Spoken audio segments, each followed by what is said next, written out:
आज पहली रात थी। बिस्तर पे फूल सजाए गए थे। नबीला और कामरान की शादी हुई थी। शादी बहुत धूमधाम से की गई। नबीला बेड पे बैठी थी। कैमरामैन तस्वीर बना रहा था। वो कभी दाएं सर कर रही, कभी बाएं तरफ। सब लोग नए थे। हर चेहरा अजनबी था। कामरान पास बैठा था। सब मोहल्ले वाले दुल्हन देखने आए हुए थे। नबीला नजरें झुकाए बैठी हुई थी। रात के 12 बज चुके थे। वो बहुत थक चुकी थी। भूख से बुरा हाल था। सब चले गए। दरवाजा बंद हुआ। कामरान नबीला के पास बैठा। आप ऐसा करें, चेंज कर लें, थक गई होंगी। नबीला ने ड्रेस चेंज किया। भूख से उसकी हालत गैर हो रही थी, लेकिन क्या कर सकती थी। कामरान को उसकी थकन से क्या वास्ता था। वो मोहब्बत भरी बातें करना चाहता था। नबीला को अपनी मर्दानगी का रोब डालते हुए बोला, देखो, मुझे तमाशे अच्छे नहीं लगते। मेरी बातें कान खोल कर सुन लो। मैं बार बार ये बातें नहीं बोलूंगा। घर के सारे काम तुम्हारे जिम्मे हैं, खाना बनाने से लेकर झाड़ू सफाई तक। सुन रही हो ना? नबीला ने हाँ में सर हिलाया। नबीला सोच रही थी, कोई गिफ्ट देगा, कोई मोहब्बत भरी बातें करेगा, लेकिन उसको नबीला से काम करवाने की फिक्र थी। शादी के दिन गुजर गए। हाथ में झाड़ू, मुकद्दर में किचन लिख दिया। नबीला की जेठानी उनकी रिश्तेदार थी, लेकिन ये गैरों से ब्याह कर गई थी। नबीला खाना बनाना, साफ सफाई करना, कपड़े बर्तन सब काम करती। जब थक कर टूट जाती तो रात को शौहर के नखरे उठाती। कामरान बहुत रूखे हुए लहजे में बात करता था नबीला से। रात डिनर हुआ, अपने कमरे में चला गया। नबीला कामरान के पास बैठ गई। कामरान, शादी को 3 महीने गुजर गए हैं। आप मुझे कहीं घुमाने लेकर नहीं गए। कामरान हैरत से देख रहा था नबीला की तरफ। घुमाने मतलब? कहाँ जाना है तुमने? उसने इतने रूखे लहजे में पूछा कि नबीला सहम सी गई। आप क्यों इतने गुस्से से बात करते हैं मुझसे? कामरान टीवी देखते हुए बोला, जाओ मेरे कपड़े इस्त्री करो। दिमाग ना खराब करो यार मेरा, सारा दिन का थका हुआ हूं मैं। नबीला पैरों की तरफ बैठ गई। अच्छा चलें, आप लेट जाएं, मैं आपको दबा देती हूँ। कामरान लेट गया। नबीला कामरान को दबाने लगी। कामरान सो गया था। वो कामरान के पैरों को अपनी गोद में रखकर सोच रही थी, कामरान, मैंने शादी से पहले बहुत दुख देखे हैं। मुझे मोहब्बत चाहिए, आपका साथ चाहिए। आप क्यों मेरी आंखों से मेरा दर्द नहीं समझ पाते? असल में नबीला की मां नहीं थी। सौतेली मां के साथ जवान हुई, और सौतेली माएं क्या सुलूक करती हैं ये मुझे बताने की जरूरत नहीं है। नबीला ने बहुत दर्द सहा था सौतेली मां के हाथों। यहां एक जुल्म ये भी तो किया गया था, नबीला 20 साल की थी और कामरान 36 साल का। जैसे नबीला से जान छुड़ानी थी उन लोगों ने। वो कदमों के साथ लिपटी हुई अपने हमसफर से एहसास की भीख सी मांग रही थी। सुबह वो फजर की नमाज से पहले जाग जाती। नाश्ता बनाना सबके लिए उसके जिम्मे था। वो अपना दर्द किसी पे अया ना होने देती। वो बस अपने घर में आबाद होना चाहती थी। कामरान का साथ उसे चाहिए था बस। अक्सर कभी थकन की वजह से बर्तन ना धो सकती या झाड़ू टाइम पे ना लगा पाती तो सास उसे लाखों बातें सुनाती। वो अपने लबों को सीकर हर ताना बर्दाश्त कर जाती थी। कामरान, मुझे हर महीने 5,000 दे दिया करें ना। कामरान ने जहर आलूद निगाहों से देखा। खैर है ना, 5,000 क्यों चाहिए तुमको? नबीला ने बड़े प्यार से जवाब दिया, कामरान, मैं औरत हूं ना, मेरी जरूरियात होती हैं। पैसे पास हों तो कभी बाजार जाऊं तो अपने लिए कुछ जरूरी चीजें खरीद लिया करूं। अब मैं आपके भाई से तो ये सब बातें कह नहीं सकती। कामरान को ना जाने क्यों एक चिढ़ सी थी नबीला से। उसने गुस्से में बोला, देखो, मेरे पास इतने पैसे नहीं हैं कि तुमको अलग से दे सकूं। जो चाहिए हो अम्मी से कह दिया करो ना, वो ला दिया करेंगी। अलग से खर्चा चाहिए इसको, पागल औरत। वो कामरान के पास बैठ गई। कामरान, आप ना दें मुझे कुछ, मैं आपके साथ खुश हूं। बस आप मुझसे प्यार से बात कर लिया करें, मुझे प्यार से आवाज दिया करें, मेरा नाम प्यार से पुकारा करें। कसम खुदा की, मैं सब कुछ भूल जाया करूंगी। दिन भर की थकन, वो पुराने दर्द, सब कुछ। बस आप मुझे मोहब्बत से पुकारा करें। कामरान ने वक्ती तौर पर मुस्कुराकर कहा, तो प्यार से ही तो रहता हूं तुम्हारे साथ। नबीला नाज उठाने वाले लहजे में बोली, कामरान, आप नहीं ना करते प्यार से बात, आप बस गुस्सा ही दिखाते हैं। कामरान, ये देखें, मेरी बर्थडे थी, मैंने आपका नाम अपने हाथ पे मेहंदी से लिखा है। कामरान जैसे बेजार सा हो रहा था उसकी बातों से। नबीला प्यार से बातें कर रही थी, लेकिन कामरान दिल ही दिल में बोल रहा था, क्या पागल पले पड़ गई है मेरे, इसको क्या कहूं मैं। ना जाने क्यों बेरुखी करता था वो। उन्होंने नया घर बनाना था, गांव के लोग थे। कामरान ने नबीला से कहा, आज रात ईंटें आ जाएंगी, तुम हमारी मदद करना, ईंटें घर में फेंकनी है। नबीला ने दिन भर घर के काम किए, फिर रात को वो ईंटें उठा उठा कर घर में फेंकने लगी। रात के 3 बज गए थे। काम खत्म हुआ। उसका जिस्म दर्द और थकन से बेजान सा हो रहा था। कामरान लेट गया। नबीला पास गई। कामरान, प्लीज मेरा सर दबा देना, मुझे बहुत दर्द हो रहा है। कामरान ने करवट बदली। यार जाओ पैनाडॉल खा लो, मुझसे दबाया नहीं जाता। वो बिस्तर पे लेट गई। न जाने क्यों आंखों से आंसू बहने लगे। वो रो रही थी, उसको बहुत दर्द हो रहा था। वो मुंह पे हाथ रखकर सांस रोकने की कोशिश कर रही थी।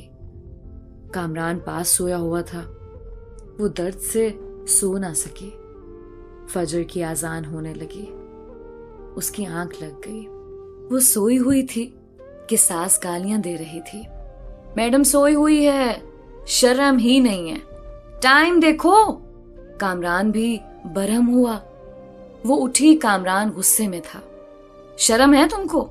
टाइम देखो, अम्मी खुद नाश्ता बना रही हैं, तेरी आंख ही नहीं खुलती।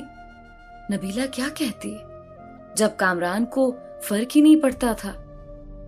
नबीला मर रही हो या किसी दर्द में हो।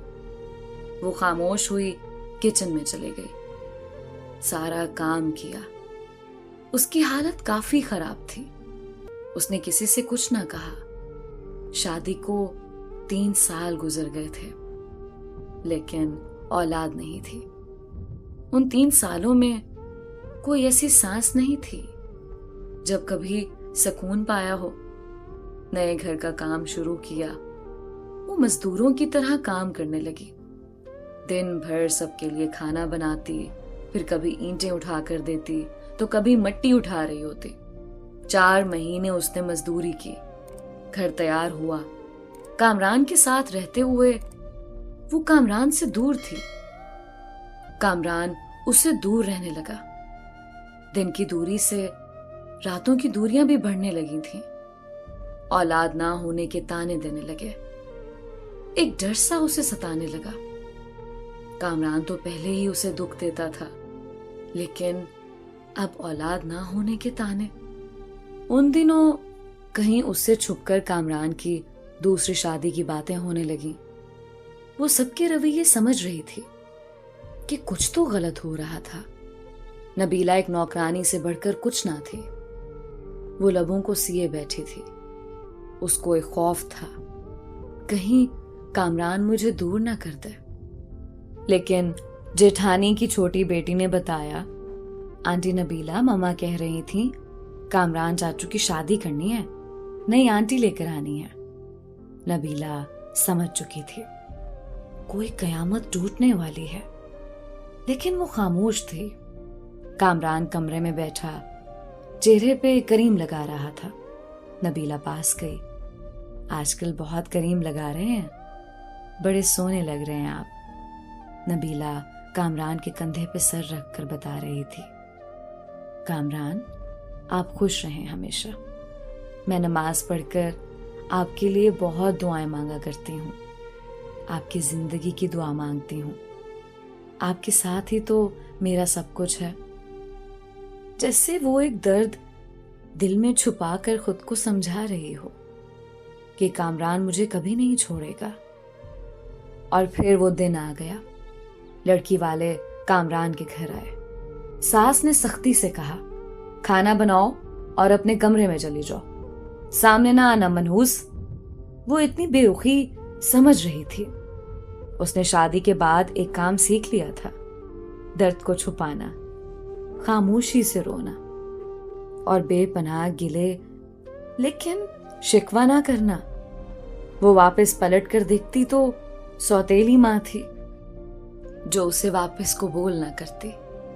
सामने कामरान की शादी थी जो कभी भी धक्के देकर निकाल सकता था। कामरान का रिश्ता तय हुआ। कुछ दिनों में ही दूसरी बीवी को ले आए ब्याह कर। जिस कमरे में वो कामरान के साथ रहती थी, आज उस कमरे में कामरान की बाहों में कोई और थी। उसे अलग से एक कमरा दे दिया। वो हसरत भरी निगाह से देखती रहती थी। कामरान अपनी दूसरी बीवी को मरी घुमाने ले गया। वो बहुत खुश था, लेकिन एक दीमक दर्द नबीला को खाए जा रहा था। घर के काम, दिन भर की थकन, रात की तन्हाइयां, दर्द बेपनाह, लापरवाही। नई दुल्हन को सब बहुत प्यार करते थे, लेकिन नबीला एक कोने में पड़ी शायद मौत के करीब आ गई थी। और फिर एक रात वो कमरे में सोई हुई थी। शायद आज वो दर्द बर्दाश्त ना कर पा रही थी। सर का दर्द शदीद था। वो सर पे दोनों हाथ रखे चीखने लगी। सब अपने कमरों में सो चुके थे। दर्द इतना शदीद था, बर्दाश्त ना कर पाई। वो कामरान को आवाजें देती रही, लेकिन कामरान दूसरी बीवी की बाहों में सो रहा था। वो जमीन पे गिर गई, तड़पने लगी। ना जाने कितनी आवाजें दी थी उसने, और आखिर वो सुकून की नींद सो गई। वो दुनिया छोड़ गई। सुबह सास गालियां दे रही थी, कमीनी आज भी नहीं उठी नाश्ता बनाने के लिए। कामरान ने आवाज दी, अम्मी नबीला को बोलो हमारा नाश्ता हमारे कमरे में भेज दे। माँ ने गाली दी, वो मनहूस सोई हुई है अभी तक, सोने दो आज उसे, कोई ना जाए उसके कमरे में। दोपहर का वक्त हो रहा था। सब अपने कामों में मसरूफ थे, लेकिन अभी तक नबीला कमरे से बाहर नहीं आई थी। आखिर सास कमरे में गई, देखा नबीला ऊंधे मुंह जमीन पे पड़ी थी। सास ने शोर मचा दिया। सब इकट्ठे हो गए। देखा वो अकड़ चुकी थी। उसकी लाश को चारपाई पे डाला। उसके आंसू अभी तक आंखों में थे। अचानक से कैसे मर गई? उन लोगों ने उसे दफना दिया। जनाजा हुआ। कोई आंख ना रोई थी। एक दिन उसके कमरे की सफाई करते कामरान की दूसरी बीवी ने देखा कुछ रिपोर्ट और दवाइयां थीं उसके कमरे में। वो देखकर हैरान हो गई। उसको ब्रेन ट्यूमर था। न जाने कब से वो ये दर्द सह रही थी। एक डायरी भी लिख रही थी। यहाँ वो अपने दर्द लिखा करती। उसकी डायरी के कुछ जुमले, कामरान मुझसे रूठा रूठा रहता है, मेरी तरफ देखता ही नहीं। आज मैंने सारा दिन मजदूरी की, कामरान ने मुझे ठंडा पानी पिलाया, मैं बहुत खुश हुई। कामरान कहता है मैं बहुत अच्छी हूं, लेकिन फिर भी पता नहीं क्यों मुझसे दूर रहता है। आज मैं उसके लिए तैयार हुई थी, खुद को संवारा था, लेकिन पागल ने एक बार भी मेरी तरफ नहीं देखा। फिर मैं नाराज भी नहीं हुई। वो बहुत डांटता है कुछ कहूं तो।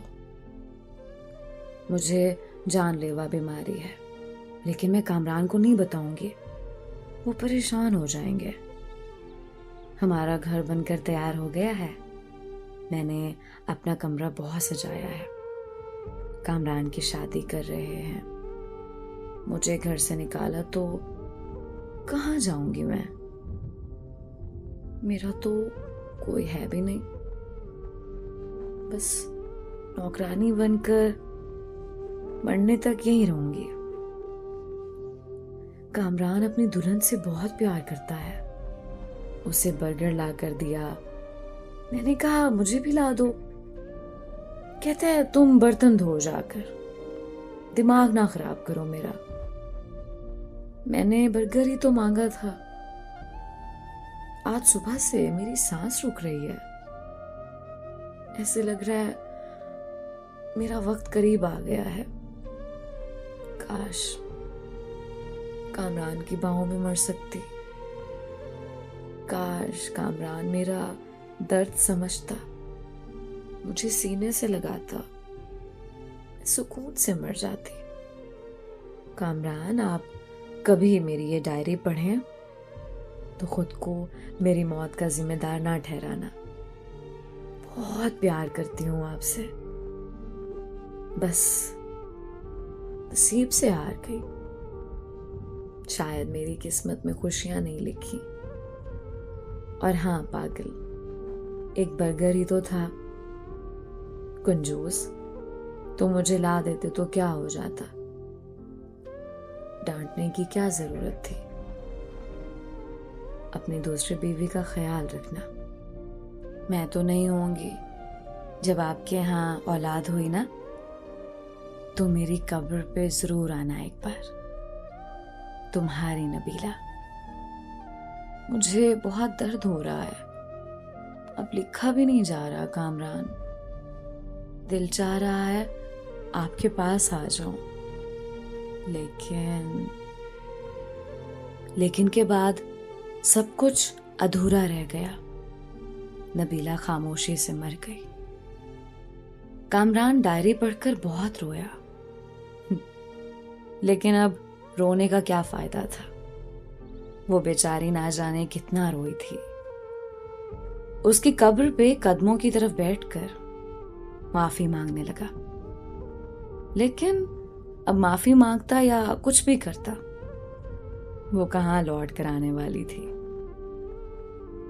ऐसे ही ना जाने कितनी नबीला आज भी हैं जो अपने हमसफर की बेरुखी पे जी रही हैं, जो दर्द सहते हैं, शिकवा नहीं करते। अरे बेकदरो, अपनी हमसफर को मोहब्बत से देख ही लिया करो। खुदा की कसम, वो हर दर्द हर दुख भूल जाती हैं, इससे पहले कोई नबीला दुनिया से चली जाए। और आपको जब समझ आए तो बहुत देर हो चुकी हो।